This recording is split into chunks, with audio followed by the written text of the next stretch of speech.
ભરૂચના પશ્ચિમ વિસ્તારમાં આવેલ મોહમ્મદપુરા લાલવાડીમાં ઉભરાતી ગટરો અને ગંદકીથી સ્થાનિકો અને વેપારીઓ પરેશાન, સાક્ષાત નરકાગારની સ્થિતિનો અહેસાસ કરી રહ્યા છે।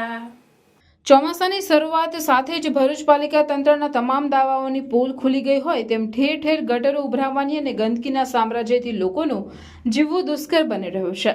શહેરના પશ્ચિમ વિસ્તારમાં તેમજ વોર્ડ નંબર 9 અને 10માં આવેલ અને વેપારી મથક એવા મોહમ્મદપુરા લાલવાડીમાં ઉભરાતી ગટરો અને ગંદકીથી ત્યાંથી પસાર થવું પણ અત્યંત દુષ્કર સાબિત થઈ રહ્યું છે।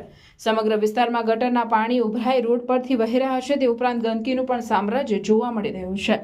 અહીંના વેપારીઓ સહિત રહીશો માટે અહીંથી પસાર થવું પણ મુશ્કેલ બન્યું છે।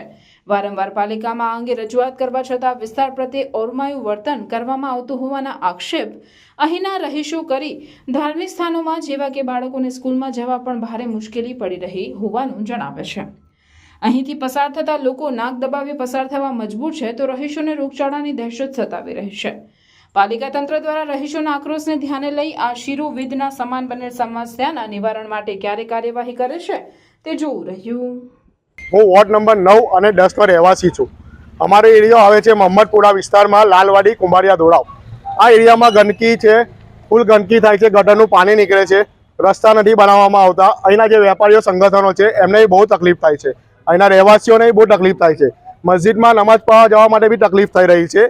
હાલાકી ચાલતા ગાડી લઈને પણ અહીંયાથી જઈ નહીં શકાતા અને રોગચાળો બહુ થઈ રહ્યો છે। અહીંયા નગરપાલિકાને ઉપપ્રમુખને અમે કમ્પ્લેન કરી હતી પણ હજુ એનું કોઈ નિકારણ કરવામાં આવ્યું નથી અને આ વિડીયો મીડિયા ભાઈબંધો અને મીડિયાવાળા ભાઈબંધોના લીધે આ વિડીયો છોડવામાં આવે છે। મારું નામ ઇમરાન શેખ છે। હું પીરઘાટી કુંભારવાડમાં રહું છું અને અહીંયા વર્ષોથી લાલવાડી પાસે જે ગંદકી રહે છે એનું કોઈ નિકાલ આવતું નથી।